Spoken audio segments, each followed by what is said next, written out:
কর্মই জীবন।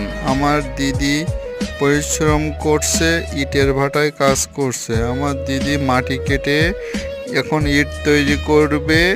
ইট তৈরি করে তারপরে এইখানকার যে মালিক মালিক যে টাকা দিবে সেই টাকা দিয়ে আমার দিদি চাউল কিনবে, ডাউল কিনবে, মাছ কিনবে, তাই আমরা খাবো।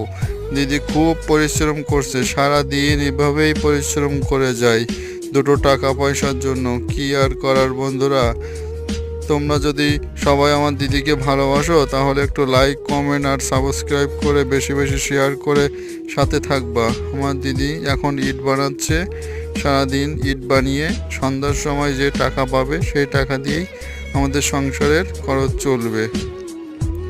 বন্ধুরা, তুমি তোমার পরিবারের জন্য কি করছো কমেন্টে জানিও বন্ধুরা। সবাই ভালো থেকো বন্ধুরা, আমার দিদির জন্য একটু আশীর্বাদ দোয়া করি।